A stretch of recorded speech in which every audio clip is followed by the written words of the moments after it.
I'm just here to discuss movies on the YT. And if you'd like to join that discussion, go ahead and smash that subscribe button and hit that notification bell as well. And today we're talking about a TV show, actually. That is the new Japanese Netflix original show, which is based off of a manga series, I believe, which I'm unfamiliar with, but I loved the trailers for this show, so I checked it out.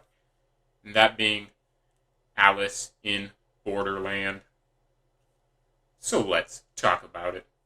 So in Alice in Borderland, these Tokyo citizens, basically, not all of them, but like some people, get, I guess, transported to an alternate universe or something. It's not entirely explained in the show, but that's also because the point of the show is the characters trying to figure out what the world actually is.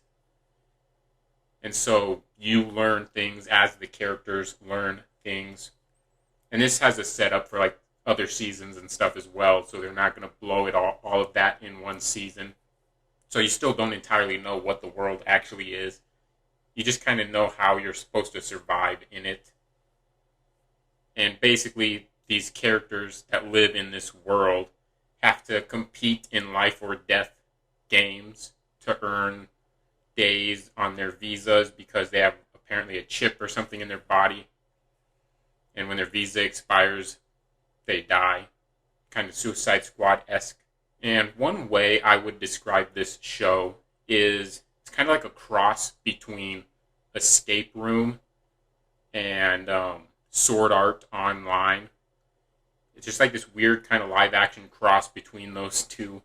And so first of all, there's quite a few action scenes in here, and they're not necessarily the best quality action scenes, but they're pretty good. And a lot of the fight scenes, they're not like the best choreographed, but I think that's done either not necessarily purposefully, but it's done in a way that makes sense because not everybody that gets transported from Tokyo, not everybody in Tokyo is a mixed martial artist or anything. And the fight scenes kind of reflect that as well. And you do get like some nice fight scenes in there. The penultimate episode had a nice fight scene that took place in like a club. So it had like a nice visual aesthetic to it as well. So you do get a lot of stuff. There's some nice gunplay as well. The acting was pretty good. You got a nice performance by Arisu, the main character. I don't know any of the actors' names. I apologize for that.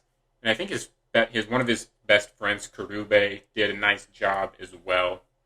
And the acting in general, I don't necessarily think it's like award-worthy acting or anything, but I think it's all done pretty well, and none of them are necessarily a distracting performance, except maybe one. And that's just because it felt like he was overacting a little.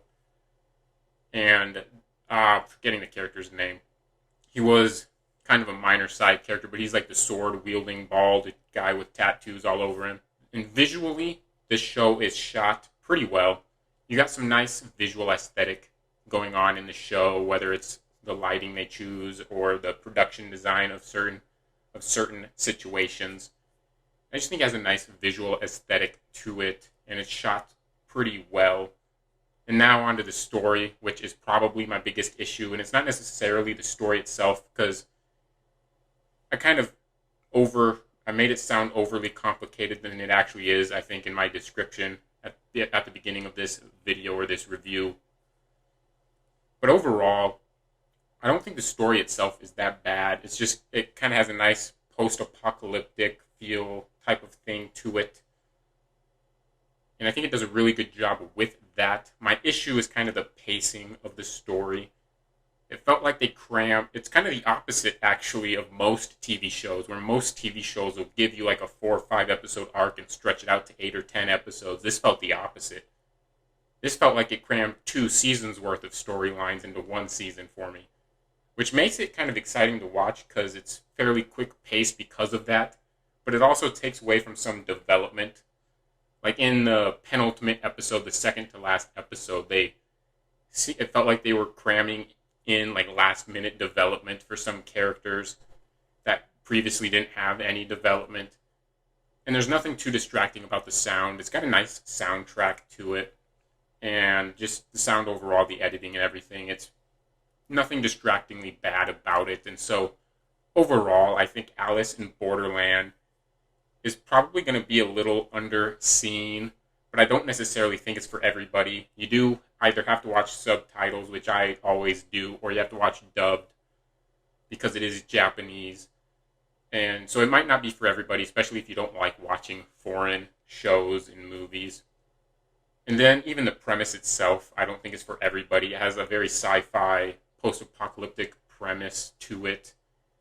But I think if you're a fan of manga adaptations or just like kind of young adult-ish, it is like TVMA, but young adult-ish type of feeling shows. I don't know if I described that the best way, but overall I do think Alice in Borderland's a pretty well-made show, and I actually really enjoyed watching it. I had a lot of fun watching it, but I don't necessarily think it's like the greatest show of the year or anything.